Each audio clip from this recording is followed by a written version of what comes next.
customer service rep, Jason Selby, is suing his ex-girlfriend, 25-year-old receptionist Anne-Marie Burke, for having him falsely arrested for domestic violence twice.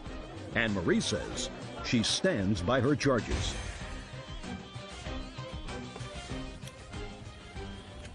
Yes, case number 10 on the calendar in the matter of Selby versus Burke. Parties have been sworn in, Judge. You may be seated, sir. Have a seat, please. Mr. Selby, the defendant is your former girlfriend. You have a child together, and it is your claim that she filed 2 cases against you for domestic violence, both of which were false. One she dropped, the next one she pursued. You were found not guilty, and you are suing her for those false charges. Ms. Burke says that you did, in fact, put your hands on her in a violent manner on both of those occasions, which is why she called the police. Yeah. How old is your child? He's almost 2. Do you have an order declaring you to be the father of this child? No. Why not? My name's not on the birth certificate because she was married when my son was born, and I'm not legally considered the father. He is. He went to court and said that he was the father in my divorce. Okay.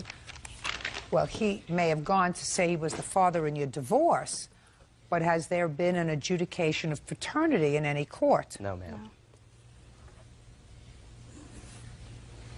Oh, you are, sir. Listen to me very carefully. I have a surprise for you. You're going to be very happy to hear this. It says the third-party defendant, that was you, Jason Selby, that is your name, is it not? Correct. Is hereby established as the biological father of the minor child, Brendan Selby. Okay. We're going to get you a copy of this, sir. Okay. Thank you. You are the father. You have certain rights and certain responsibilities, Mr. Selby. It's interesting when I read your case, when I read your complaint, the defendant is now living in another area, so you haven't been seeing your son. How old was your son when you two separated? It was about 1.5 years. Okay. Now, Ms. Burke, I'm coming to you. When was the first instance of domestic violence which was the subject of a restraining order that you placed upon Mr. Selby? September. Okay, and tell me what happened in September of 2004. He came. Who was this, by the way? This is the guy that used to live up front, our neighbor, Robert Minion. And what is he now? A witness to both incidents. Okay, this is not the boyfriend that he talks about, is that right? It's not the boyfriend. He's never been my boyfriend. But he came with you to court? Right. And you live in Florida? Right. And he flew with you from Florida? Right. Did you Yes. stay together last night in the same place?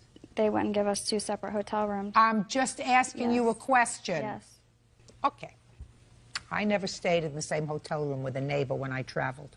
I asked, and they said that there was going to be at least 2 separate beds, because I asked her about that, about getting 2 separate hotel rooms. Mm-hmm.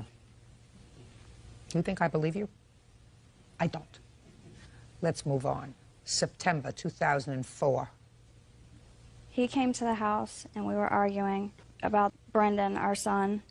I went into the room, and I was packing my stuff and putting it in a bag. Just a second. So this was a place that you lived together? Mm-hmm. So we didn't come to your house? He moved out. He had moved out when... When had he moved out? Maybe 2 days before that, because he had found a letter, and he went through my stuff. And A letter from whom? Me. It was stuff that I wrote about my feelings, about him and the way he treated me. Okay. And so he moved out? He packed his stuff, yes, and left and went to his aunt's house, I believe. Keep going. And he pushed me back because I went to try to go around him in the bedroom to leave, and I told him to leave me alone and to let me go. Well, what did he do? He kept pushing me back. That's not what you said in here. You said he pushed you once.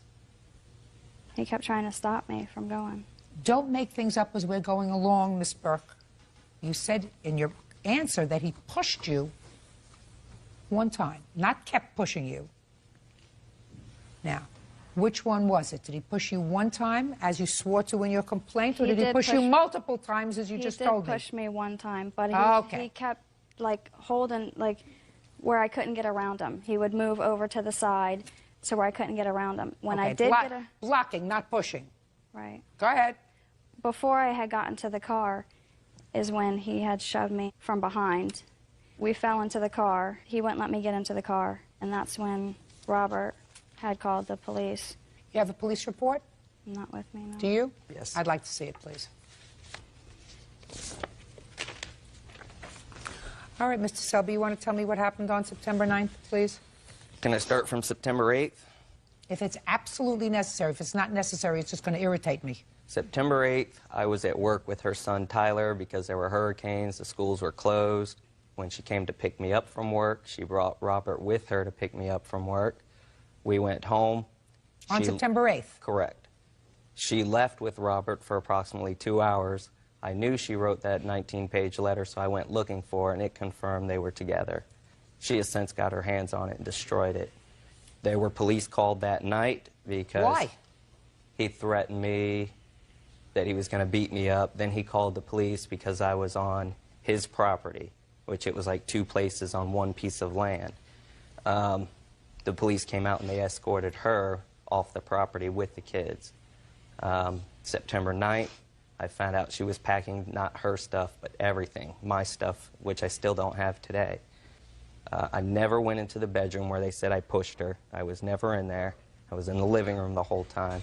I went to leave, get into my aunt and uncle's car. She ran to the car. I raced her to the car. I beat her to the car. No one fell. There were no tripping. Why was she running to the car? To take it. Go ahead. When I got in the car, Robert ran over on the phone, said he witnessed me hit her.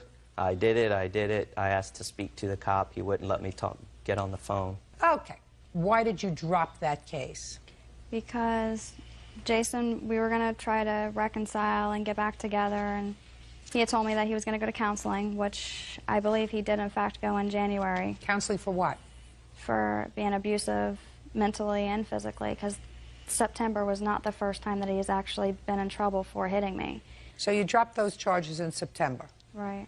And when was the next time you filed an application for a restraining order? February 3rd. What was that about? I got a call from my babysitter that I needed to call H&R Block, so I called them, and they said that my income tax had been denied because my children's Social Security numbers had come back that they were already claimed. Did you claim both boys? No, just Brendan. Just I got Brendan. it right here. Okay. It was my understanding that he claimed both the children. So you were mistaken. Right.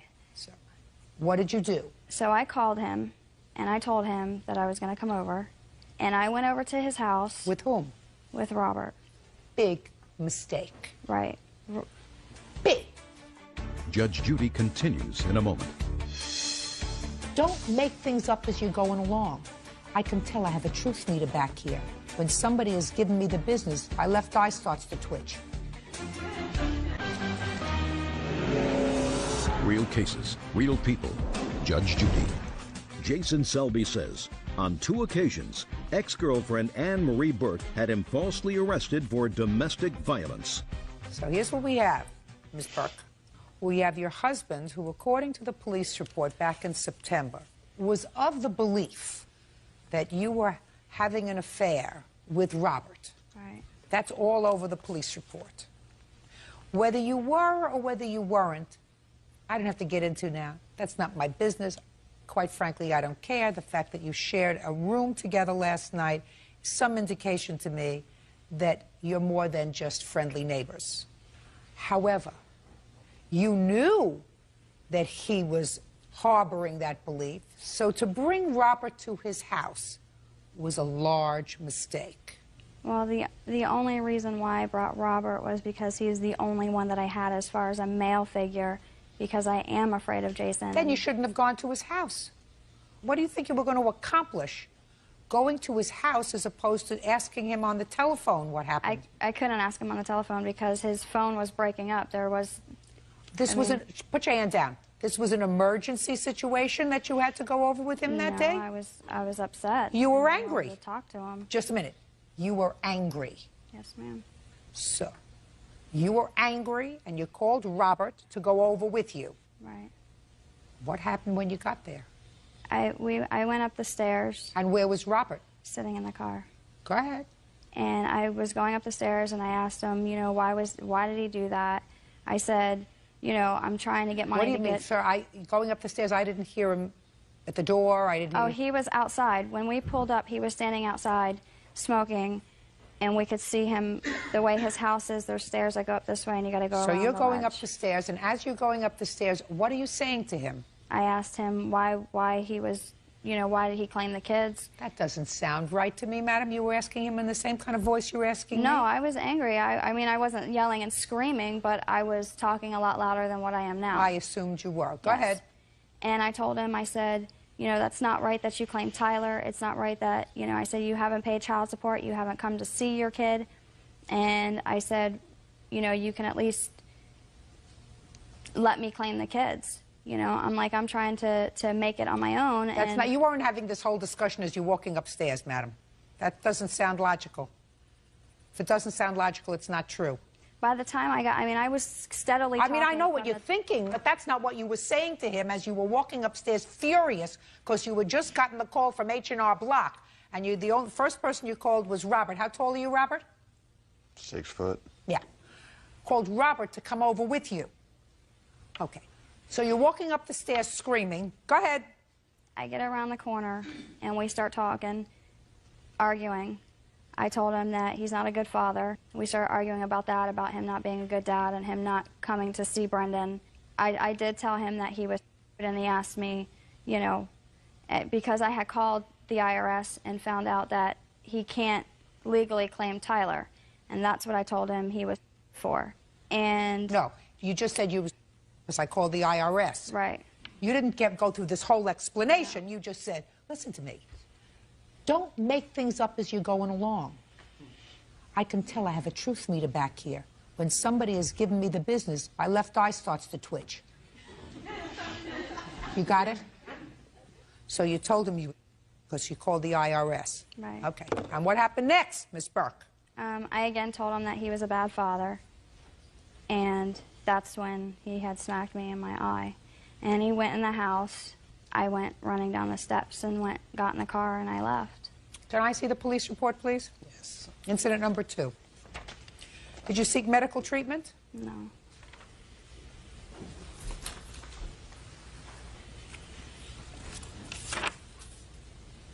Can I clarify that day? First, on January 24th, I called her because she told me she moved to South Florida and she was living with her brother in South Florida. Up until February 3rd, that's where I thought she was living. She told me if I tried to call down there to be in my son's life, she was going to get me in trouble for harassment. So I called the police to verify that. They said she could say whatever she wants, but it would be Can we get to, please, to February 3rd? February 3rd, I spoke to a family lawyer and the county courthouse. I couldn't file anything because I didn't know her address. That night, I got home from work. I was playing PlayStation, got a phone call on my cell phone, answered it, and there was low signal, and it didn't come in. She called back about 2 minutes later. She said, "Good, you're home, I'm coming over," and hung up on me. She pulled up. I was standing on the balcony. She got out of the car, and her first words were, "You're an effing thief." Go ahead. So I went right in the house. I shut the screen door, and we were separated the whole time by a screen door. Robert, I didn't know he was there until I got the copy of the police report. I never once saw him there. I called the police the minute she said, "You're," and she left. Called the police, explained that she falsified a report once before. I don't want to be in trouble. They assured me I wouldn't be in trouble. Police officer showed up at my door, told me that I was accused of hitting her, and I basically ended up going to jail. How long? For overnight. What I don't understand, Miss Burke, is this. You testified a moment ago that you were afraid of this man, that he had been abusive to you. So I don't understand why you went over to his house. Because I didn't think that having somebody with me that he would do anything. I didn't think that he would do that. The person that you brought with you was sitting, according to you, in the car. Right. And the first words out of your mouth were what? I told him he was a thief. I didn't... No. You told him he was a blank thief. No, I didn't say that. I did not say that. I told him he was a thief. Okay. So the first thing that you said to him was, "You're a thief," as you were walking up the stairs. Yes. You were angry, agitated. Did you think that that was going to provoke him? Especially since you were wrong. You're right. And you think that if you hadn't gone over there to this person that you were really afraid of, that all this would have happened? I didn't honestly think that he would do something with somebody there, because when we did pull up, he was leaning, you know, smoking a cigarette out over the... Well, what did you intend to accomplish, Miss Burke? He had already claimed your son, you thought 2 sons, but he had already claimed your son on his tax returns. That was done. I thought that he would help. You thought that he would help, and your first statement to him was, you're a thief? That's the way you wanted to start this exchange, this friendly exchange? Now, Mr. Selby, have you ever exercised poor judgment with regard to Miss Burke? Yeah, meeting her, unfortunately. Well, I'm not talking about just meeting her. I'm talking about other things. Have you ever exercised poor judgment? Yes. And have you ever exercised poor judgment when the police weren't called? Probably. The primary thrust of your complaint here is that you were embarrassed. For the defamation of character. Right. I can understand that that happened. And I think that you deserve to be compensated for that, because I don't believe that you hit her. Thank you. And clearly neither did a court. If you ever want to have a relationship with this child, it's your responsibility to go into court immediately and seek an order of visitation and be prepared to enter into an order of support for your son. She didn't move out of state, but she moved away from where the 2 of you were living. Certainly, you wouldn't like it if he took the child, would you? I actually set up dates for him to come see his son. How and he far won't away come. did you move? Like 10 minutes. I only live like 10 minutes away from him, and Oh, my phone then number's what never are you changed. complaining about, Mr. Selby? To this day, I don't know where she lives. He's always known where I lived, and he knows my phone number. It's never changed. Easy. If you say he knows where you live, where do you live? My new address is 216 Street. When did you move there? Probably like a month ago. Did you give him that address? No. 'Cause So we he weren't doesn't allowed have to- that address. He has my phone number. Listen to me, Miss Burke. I speak English. It's I- my primary language. You say he's always known my address. He's always known where I live. From the time that he's been trying to visit his son, he has always known the house that I have You stayed said in. that you moved. I moved. I don't understand. Stayed in, lived. You know, you're being slick with me. Don't be slick I'm with not me. trying to be slick. I'm Mr. nervous, Selby, and he's had the you opportunity. go to court, establish an order of visitation. That's what you have to do. She didn't move 100 miles away. According to her, she lives no more than 10 or 15 minutes away from where you live. Is that what you're swearing to today, madam? Yes. Well, that's what you have to do. In order, I tried, but I don't have a physical address where she is. Well, now she just gave it to you. Right. And in the beginning, she moved right in with Robert. So I wasn't There's gonna no go question visit. about that. She identifies Robert, and Robert identifies himself as her live-in roommate. Yeah, it's going to be very tough Just for a me. second. Very live-in. Judgment for the plaintiff in the amount of $1,500. That's all. Parties are excused. You may step out. Niece, 21-year-old telemarketer Bettina Saraceno, for unpaid rent and attorney's fees. Order. All rise. Quiet, please. Today. Thank you. Your Honor, this is case number 13 on the calendar in the matter of Saraceno versus Saraceno. Parties have been sworn in. Judge, you may be seated. Ladies, have seats, please. Mr. Saraceno, you are currently the trustee and I assume the executor of your mother's estate. Is that right? That's correct. And that was relatively recent circumstance because prior to that, your brother was the trustee and executor of her estate. Is that right? That's correct, Your Honor. When did your mother pass away? She passed away on November 10th, 1998. It was October 10th. Or October 10th, I'm sorry. When your mother passed away, one of the things of value in her estate was a house. Your claim is that the defendant, who is your niece, is living in the house, refuses to pay rent, and refuses to move out of the house. That's correct. You are suing her for $1,500 for rent. Is that right? Yes, I do. For what months, sir?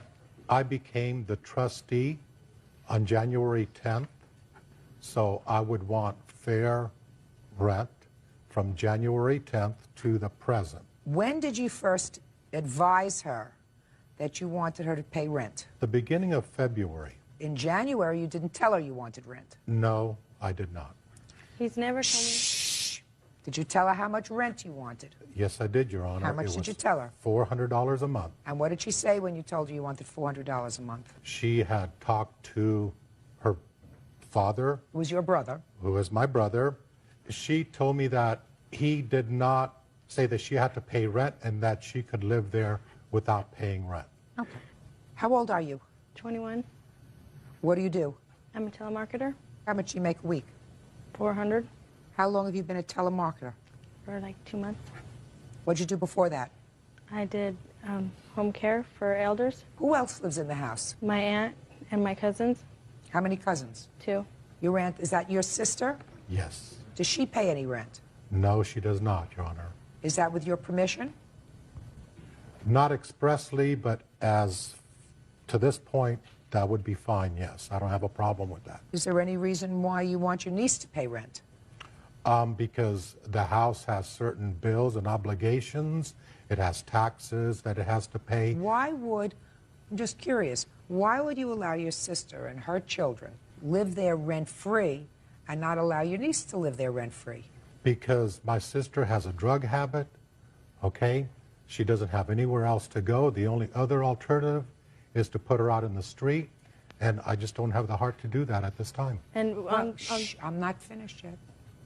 Well, you may not have the heart to do that, but you can understand why your niece says, why should my cousins be allowed to live rent-free in the house and I not be allowed to live in the house rent-free when my aunt could work just as well as I can? She's a lot older than I am. She could work.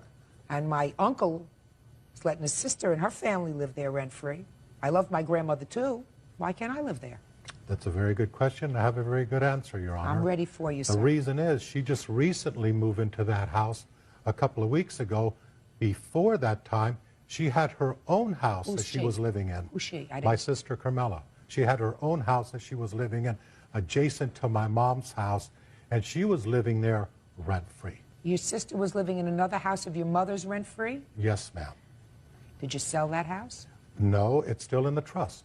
Well, is there another tenant in there? Yes, there is. So you put a paying tenant in that house that more than covered the expenses on that house. No, Your Honor. Why don't you sell the other house?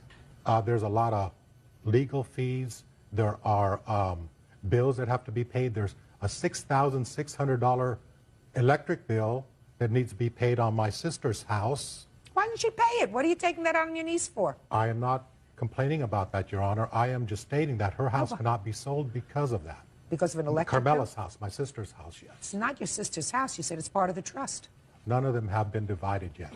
She will get a share of that property. Are the grandchildren mentioned as beneficiaries of the trust? Teresa and Saraceno. But two grandchildren, but not the defendant. Correct. Okay. I just want to take a look at your papers as trustee. of Okay. property. There you go. Okay.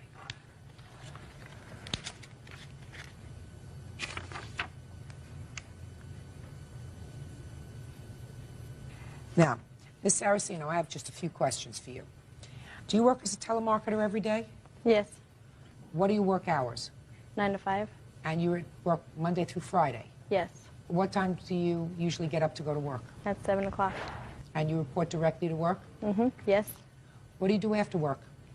I come home and I make sure my cousin does his homework and I make sure that his clothes are clean for the next day and then I cook dinner. You do that 5 days a week? Yep, yes, The reason I ask these questions, which seem rather odd, even to Bird, right? Yes. Under the circumstances, is that this is your claim.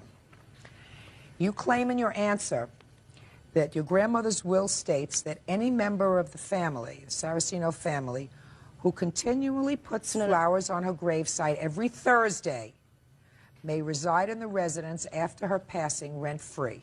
That's what you say. And that is the basis of your defense. yes, but Okay? I have So this let as- me see that clause in the will.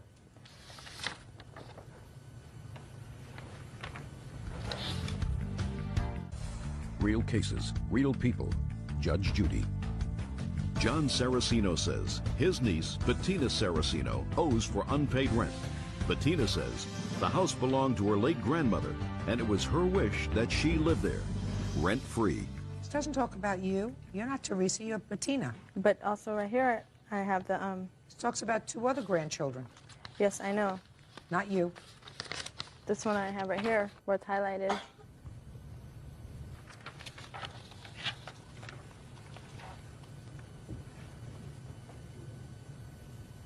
Well, this doesn't say anything about placing flowers on your grandmother's grave every Thursday night. I know. Doesn't say anything about that. All right, so that's not a defense. And this section that you're talking to me about says that the trustee has the right to sell the property, let somebody else live there, rent it. So it's within your uncle's discretion whether or not you can live there. You understand that? Yes. So there is no defense for this action. You have to either pay rent or he told you to move, which is very unfortunate. I mean, which is really very unfortunate, because I really think that you're being unfair and inequitable unless there was some reason you would think that your mother would not want this grandchild to have any benefit from her property. Is there any reason? Yes, Your Honor. What is that? The defendant has a drug habit. So does your sister. They both do, yes. And to be honest with you, I would want both of them out. But she doesn't pay rent. She doesn't do nothing. I told her to leave, and she would not do it, Your Honor. You didn't answer my... Just a second. You didn't answer my question, sir. I'm asking you a question. I expect... Just a second. I'm not going to need this witness. She can step outside. If she needs water, go... Madam, do you need water? Do you need water? No. Go outside. Go outside. Don't cough here. Go, go, go, go, go, go, go, go, go, go. Your Honor, ask the question again. I will answer it. Maybe you'll understand it better if I ask it to you this way. Did your mother have a relationship with the defendant? No. You didn't see her? Very rarely. Yes, she did. How rarely is very rarely? Maybe once every 3 months. And what about your sister's children? They lived right next door. Yes, Your Honor. Did your mother ever give you any indication that she was aware of your sister's drug habit? Yes, Your Honor. Excuse me, Your Honor, I lived right across the street. Listen, there is no question in my mind that your uncle is being unreasonable. He would not be unreasonable were he not to have permitted his sister, who he says is a drug addict, and her 2 children, to live in the home rent-free. But he is the trustee of this estate. It is his prerogative to tell you to move. That's his prerogative.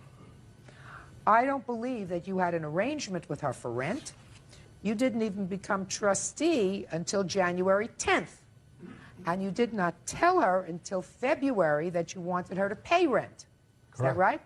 And there was never an agreement to pay rent by her with you. Correct. He didn't tell me he wanted... Listen, you're not losing, right? So there was never an agreement for her to pay rent. So what you have to do, Mr. Saraceno, is proceed with eviction proceedings against your niece, if that's what you wish to do, because absent a lease, either an oral lease, which you can have month to month, or a written lease, there is no contract, and therefore there is no contract that this court can enforce. Do you understand? Yes. Good. Case is dismissed. Parties are excused. You may step out. We just have friends come over, that's it. It's like one big crack house, you know? And now the next case. All parties in the matter of Romanchek, Humphreys versus Romanchek. Step forward. 53-year-old homemaker Mary Romanchek and her fiancé, Stephen Humphreys, are suing Mary's son, 18-year-old student Jason Romanchek, for a car loan, a computer, and emotional distress. Jason says the car was a birthday present. According to your complaint, the defendant, your son, took a car that was yours when he left your home, and in addition, he ruined a computer, and he gave you a lot of aggravation, so you want to be compensated for that. Yes, Your Honor. All to the tune of $5,000. So tell me first about the car, which your son says was a gift to him. Okay, Your Honor, I have a receipt, but the car is mine. Well, that's a conclusion. Okay. When was the car purchased? It was purchased a long time ago. Jason stole the pink slip, and he stole the... When was the car purchased? Do you know? Around March 29th or so. Of this year? Yeah. Now, the title to the car is in your name and your son's name. How much did you pay for the car?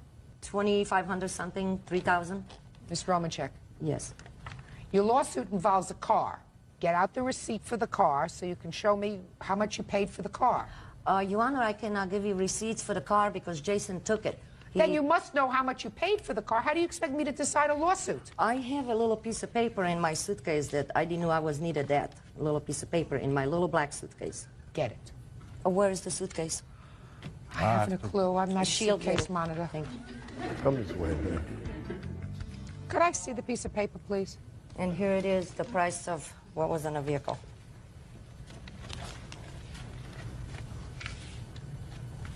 This says you paid $7,450 for the car. You must have the wrong one. Oh, then I must have it. But I was purchasing 2 vehicles, Your Honor. One van for me, and second car for me as that little one, that little white car. Did you give her the wrong one? That's the only one I have because Jason took my... Whatever. But this is very good that you showed me this, because this is very, very good. So at the time you purchased 2 cars, is that right? Yes, Your Honor. You purchased a car for $7,450, and that was your car, and then you purchased another car, and then I assume you put the title to that car in your name. Is that right? Oh, yeah, I put it on my name and my fiancé name, yes. Fine. Because we are going to be driving. And the second car you purchased, you put in your name or your son's name. Yes, Your Honor. Now, you say your son subsequently left the home. When did he leave your house? August of 15. And he took the car with him? And he, no, not right away, Your Honor. Then he came back on August of 18 and brought a tow truck with him and cut 2 clubs and he took the car? And he took the car, yes. Jason, you say this car was a birthday present for you. Is that what you're saying? Yes, Your Honor. Tell me about that. They said I can use and keep the car as long as I keep good grades in school, which I have. And then the incident between her and her squirrel that she caught, I wasn't going to feed it because it was her responsibility. To feed a squirrel? Yes. Go ahead. And then she went all crazy over it. And then suddenly she just went in my room and just broke the keyboard off the computer. And then she just said that I had to leave or just do whatever she said. So you left and you wanted to take the car? Yes. Who has insurance on this car?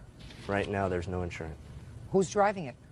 I'm driving it, but Well, how can you drive a car that has no insurance, Jason? I didn't want to get insurance because I don't know what the whole deal because of this court thing. Did you change the title on the car? We found out that we couldn't because she already changed it somehow. You changed the title just to your name? Yes, Your Honor. When Jason left, I went to... Just a second. Sure. You went to Motor Vehicles and had the car changed to your name only? Yes, Your Honor. So get the police to go and get the car. What do you want from me? I'm not going to make an order for him to pay you for the car. I went with the policeman. He did not give it car to us. He said it was a civil matter. The policeman said that. Well, it's not a civil matter. If you have the title to a car, you haven't gotten the complete title yet, because right now all that's there is a title that's in both names, right? But you went and changed that to your name. Yes, Your Honor. And you should get something like this, which has a title that is just in your name. Any day. Any day. Well, Yes. once you get it, go and get the car. Yeah, That's Your Honor. it? Yes, okay, thank you. Perfect. Now, tell me about the computer. He got in it and took some parts. Here's the estimate what it cost for me to put my computer back together so I can use it again. To her computer? I took the parts that I purchased. Which parts did you purchase? I took RAM and the hard drive that I paid for. From what money? Well, my friend got it for me, but in trade I gave him a computer that I built by hand. So you didn't pay for this part? Not technically. Not technically. And what other part did you take out? The hard drive. Isn't that an important part, Bert? Very, very important. I mean, I don't know anything about computers, but That's a why we hard keep all that drive, information. sounds like a very important part. More What than made that, you Your take Honor. out the hard drive? I purchased it. How much did you pay for it? 30 or something like that. Why did you take those things out if you knew that it would render the computer inoperable? Because I paid for it at the time. You were nasty. So if what you paid for was maybe $30 from all these things and you rendered your mother's computer inoperable, that was pretty nasty. Right? I guess. You guess, I'm telling you. Your Let me Honor, see. I can tell you where he got the money to pay for it. No, I don't want the computer, sir. I don't touch those He things. got the money to pay for it. He took my part that he came with the computer. You ask him where he got the money? He sold it to my older son's wife for $100 to do the other thing. Then he took everything out. That's when you ask him about the money. To put it back to the original way it was when it was new. How much did you pay for it? I paid $990. Certainly, certainly, he had no reason to incapacitate this computer. You understand that? Yes, Your Honor. You know, you just did it to be nasty. What'd you do with the 2 pieces that you took Put out? them in my new computer. Do you have any other children? Yes, Your Honor. I have one older one, and he turned out pretty lousy. I don't know older why. one, He was too? no good. Pardon me? The older one, too? Yes, Your Honor, yes. Yeah.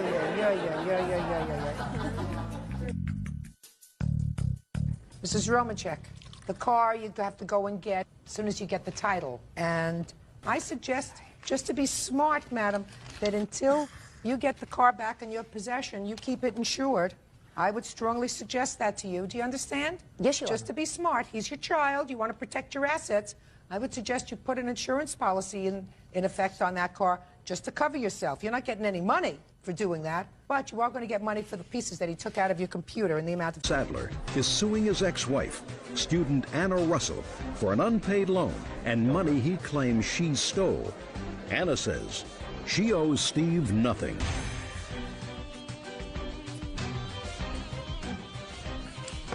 Yeah, that's case number 74 on the calendar in the matter of Sadler versus Russell. Parties have been sworn in, Judge. You may be seated. Mr. Sadler, I have a question, and it has absolutely nothing to do with the case. Did that outfit come with a jacket? No, ma'am. Oh, okay. I just curious. Actually, I grew out of it. You grew out of the jacket? Okay. I mean, the outfit looks nice. It just looked as if it wasn't quite finished. Mr. Sadler, according to your complaint, Miss Russell, who is your former wife, borrowed some money from you, and then she took some money that you had given her to hold for safekeeping. Right. This was after she and her children, because the 2 of you have 5 children together. You have children from a previous marriage or relationship, and Miss Russell has children from a previous marriage or relationship, 5 in total, none that are your joint children together. Right. And you were divorced, and then after a couple of months decided that it was a mistake to get divorced, so she moved back in with you, and that, again, didn't work out. But it was during this period after the divorce that is your claim that these loans took place. $900 that you claim was a loan, and $3,600 that you claim she actually stole from you. Well, more or less. So give me some dates, Mr. Sadler. When were you married? 2001. December of 2001, I believe. I'm sorry, 2002. And when were you divorced? October of 2004. And when did Miss Russell and her children move back in with you? In December. And when did she move out? End of February. February 23rd, I believe. Okay. Do you have custody of your children? Yes, ma'am. How many children do you have? I have 3. Now let's talk about the loan first. The loan was made, according to you, in December of 2004. Right. Tell me about the loan.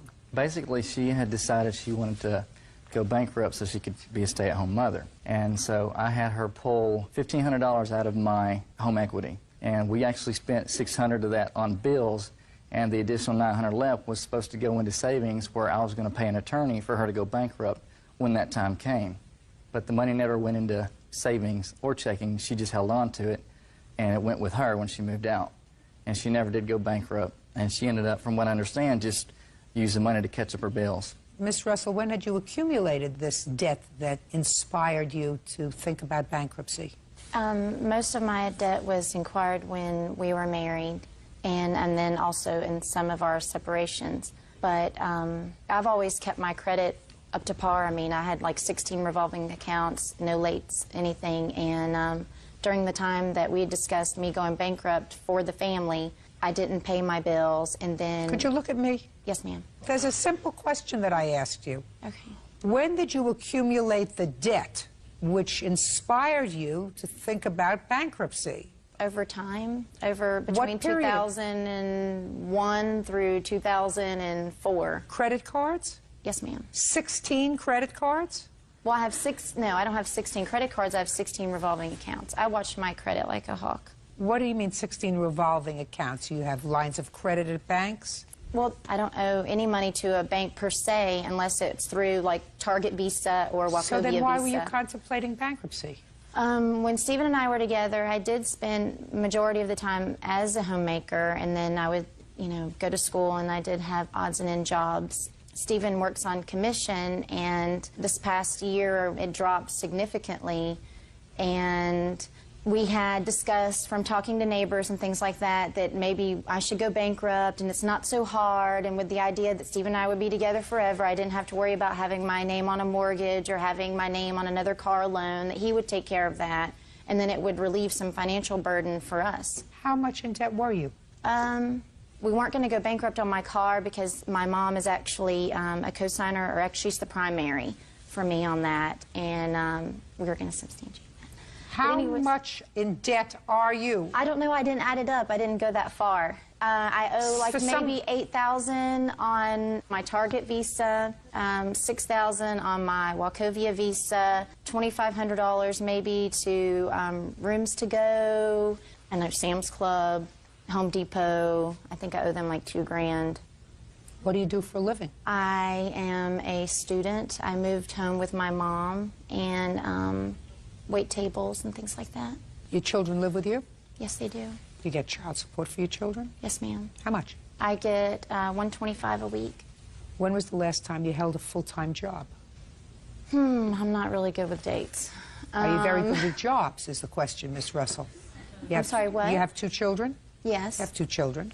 Well, that's a full-time job, but I don't really necessarily How old are your get paid children? for that. I have a 13-year-old and a 5-year-old. Your 13-year-old takes care of himself? Himself. Himself? 2 sons. 5-year-old's in daycare? Actually, he's in pre-K. Now, we talk about a full-time job. That's and what happens he's when you... actually a very difficult child, not that you want to hear it, because he has issues and he sees a psychologist and psychiatrist and otitis media and all those wonderful things. You still have to work, Miss Russell. Yes, ma'am. I mean, there are alternatives to stiffing a whole bunch of people who've extended you I know, credit. that's why I wasn't 100% sure if I was going to do it. Okay, good. Now, let's get to the $900. So far, Mr. Sadler, I haven't heard anything about a loan. I heard that you put $900 away ostensibly for a bankruptcy lawyer. Right. And now I hear, Mr. Sadler, that there was discussion between you and your wife. Right. Although you were divorced, you were living together as a family again, about the viability of her going bankrupt to relieve the family of all of these bills so that there would sort of be a fresh start and you wouldn't have to be spending your money on that. Well, it was right? more because she didn't want to work full-time. Listen to me, sir. Were there discussions between the two of you, since you are now together as a family, that this was a viable option to relieve the family of these? Yes. Yes. Yes, it was. Judge Judy continues in a moment. So she was going to stiff the other creditors, but the one creditor that she couldn't stiff was her mother, right, because her mother's the co-signer on the car. You see how you get things at... Just let people talk and then it all comes together. And later today... I ran over there and tried to fish the fish out of the tank with a net and put them into fresh water, hoping that I could save their lives. They were kind of floundering around, but I mean, there was still some sort of life in them. And they all died? Yes, ma'am. Real cases, real people. Judge Judy. Steve Sadler says ex-wife Anna Russell owes for an unpaid loan to retain a bankruptcy attorney. Steve also claims Anna stole money from him. Oh, so now you can tell me the story about Mr. Sadler, the $3,600 that you claim Miss Russell stole from you. Okay, basically I got a lump sum of child support from my first wife, and with her going bankrupt, I had agreed that we would use the money, basically like an investment in our family, to pay down on her car, because she was going to keep her car, and that would lower that payment. But the money never got used, and our relationship just kind of went downhill. And basically, I told her, I wanted to put the money in savings account because I wasn't sure where, our relationship was going, and I wasn't going to pay it towards her car if we were going to break up. Is that what you said to her? At the time you gave her, according to you, the $3,600, you said, I'm not putting it in a checking account. I'm giving it to you to pay off your car. But if we break up, I want you to give me back the money. Well, that never came out, but, she understood that because she Don't tell me what she understood. Well, this is a court, Mr. Sadler. It was like this. She had even made a statement to me that, we would discuss it if we decided she was going to use the money for something else other than what we had talked about. You talked about just paying down the car or paying down the credit cards? Well, first it was the credit cards, and then she decided to go bankrupt, and then it was, since she was going to still have her car, just use it towards her car. So she was going to stiff the other creditors, but the one creditor that she couldn't stiff was her mother, right, because her mother's the co-signer on the car. You see how you get things at... Just let people talk and then it all comes together. Good thing that they strengthened the bankruptcy laws in this country. Financial planning is not bankruptcy. People sort of think that financial planning is another term for bankruptcy. Okay. How much did you earn last year, sir? Last year, I earned roughly $45,000. And how much do you get in child support for your 3 children? I get, for 3 children, I get $50 a week for 3. What does your former wife do? I think she works at a daycare at a gym, but she kind of goes in and out of jobs. That's the reason you have custody of your children. Well, there were other reasons, but okay. Okay. Does she see her children? Not anymore. She's actually talking about getting for the summer because she lives in another state. Well, if she gets them for the summer, sir, if you agree to that, you tell her that you'll give her $50 a week for the 3 children. Actually, I'm not going to See give how her... that flies. I wasn't going to give her anything. Right. Now, the $3,600 he gave you, under what circumstances? I think Stephen felt guilty because when we would break up, he would also spend money too. And he was taking out a line of credit towards the house. And even though we were a family unit, the money was only going to go towards his bills, but not help me with mine. And I think that he felt guilty, and that he said if he ever did get the money from Misha, which is the back child support, and I did raise the children for that time, that I could have it, because he considered it like free money. I can even remember when I was even at home with him, and my mom was on the phone, and he was saying if he did get the money, you know, that I could have it. And I was like, Mom, you know, you need to write down this date, because we didn't really know, because we have an up-and-down relationship. And I got it, Miss Russell. Okay. But he did give me the money, and I didn't steal it. What did you do with it? I paid it towards my bills. And just to let you know, I didn't just want to go bankrupt. It was, I mean, he was even saying, you know, you need to go bankrupt before these laws come into effect. It's going to be harder. Well, whatever. But I do In any care... event, Mr. Sadler, I don't hear anything about a loan, sir. I don't hear anything about a loan for the $900. And I read your complaint very carefully, which I don't buy. I'm going to tell you why I don't buy it. Your complaint, which you swore to, says, she wanted to file bankruptcy and asked for my help, so I agreed to loan her $900 to retain an attorney. Well, that's not true. That's even not what you testified to today, right? So that's false. Then you say, in January, I received $3,600 in back child support from my first wife. I cashed the check. I was afraid if I put the money directly into my checking account, I would spend it. So I gave the entire sum to Anna to put aside for us. Right. Now listen to me. In the previous paragraph of your complaint, you say she wanted to file for bankruptcy because she had spent money that she shouldn't have. And then you went on to tell me I agreed to loan her the $900, and then she went on a spending spree and spent approximately $5,000 on her credit card because she knew she was going to file a bankruptcy, so she might as well work up the credit cards, right? Now, a month later, as irresponsible as that is, right? So you would say this is irresponsible, right? Right. She was going to file bankruptcy, which means she didn't have money. So she said, I'm going to go out and jack up my credit cards, probably buying things, Christmas presents and things like that, month of December, right, sir? Well, but according to you, she did that, and that was financially irresponsible. So the next month, you get the $3,600, and since you didn't trust yourself by putting it in your checking account, you gave it to Miss Responsibility to hold for us. Steve Sadler says ex-wife Anna Russell owes for an unpaid loan to retain a bankruptcy attorney. Steve also claims Anna stole money from him. I don't buy it, Mr. Sadler. I don't buy the $900 loan to your former wife, and I don't buy the fact that you gave her this money to hold for us. I believe that you gave her this money to pay down her credit card debt, and she owes you absolutely nothing. Zippo, nada, goodbye. Parties are excused. You may step out. It's about getting back what I felt like should have been returned to me in the event our family fell apart. He actually had me served with papers trying to have me arrested, saying that I stole the money. We've broke up, God, probably 16 times in the last 4 years, and I'm not about to say it's the last time. I'm currently reading the book, He's Just Not That Into You, and if I had to give my own words of it, I would have to say he's just not that into you if he sues you and tries to have you arrested. And now the next case. All parties in the matter of Lee versus Gann. Step forward, please. 20-year-old student Jonathan Lee is suing his former friend, 20-year-old student Christopher Gann, for killing his fish when he dumped soap in his freshwater aquarium. Christopher says it was an accident. Your first name is Jonathan? Yes, ma'am. And you're Christopher? Christopher. And you used to be roommates? Yes. How long were you roommates? About a year. You go to school? Yes, ma'am. What year are you in? I'm a third year, ma'am. I too am a third year. What do you want to be when you grow up? Computer science. You don't want to be a veterinarian, do you? No.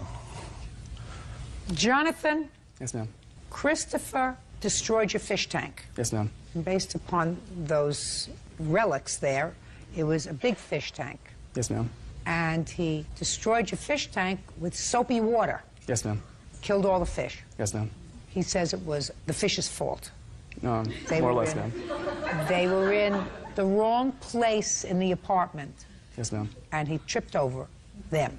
Is that right, Christopher? I read your answer. I kind of bumped into the tank, which shouldn't. Because you say in your answer, the tank and the fish was placed in a high-traffic zone.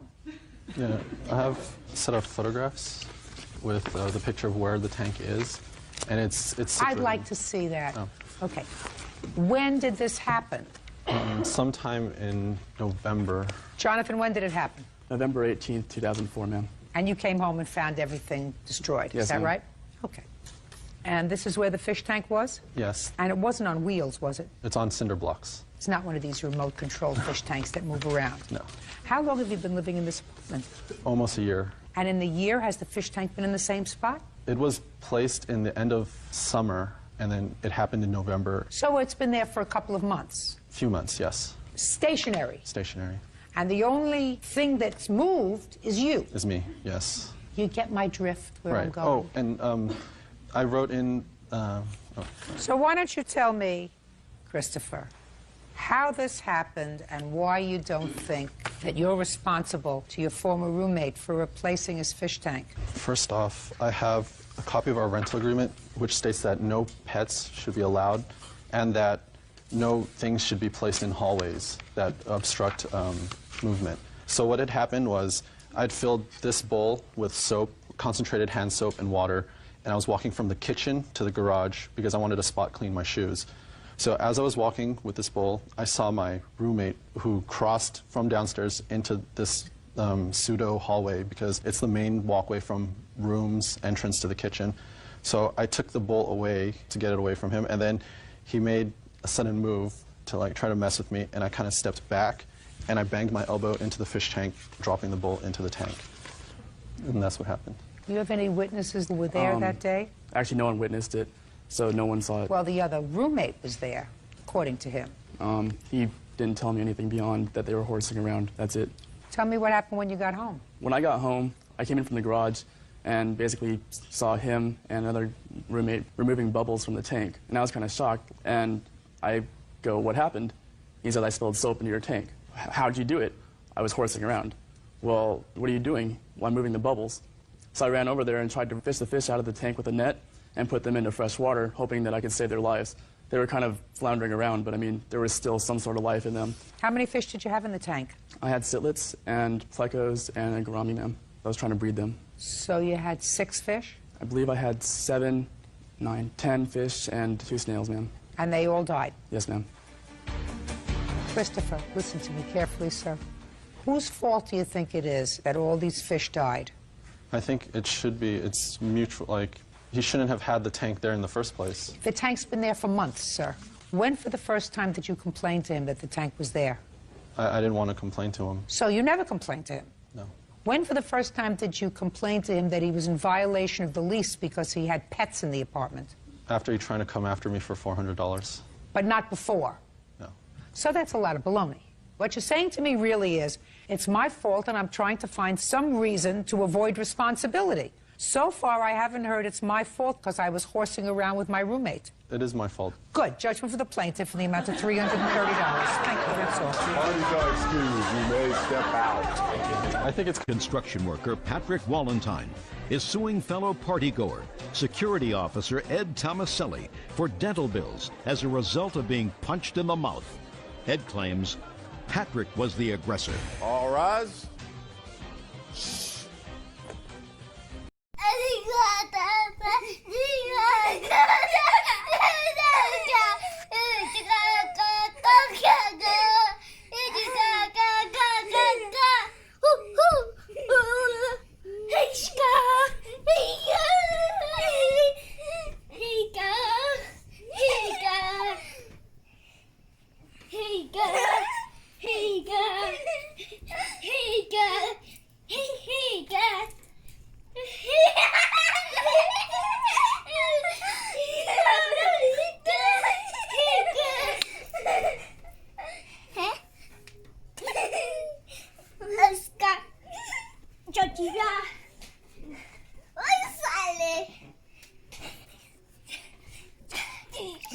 bola. Buat kotak.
আমি 12টা তুই 13টা তুই কয়টা सुनो डा दिडा अच्छा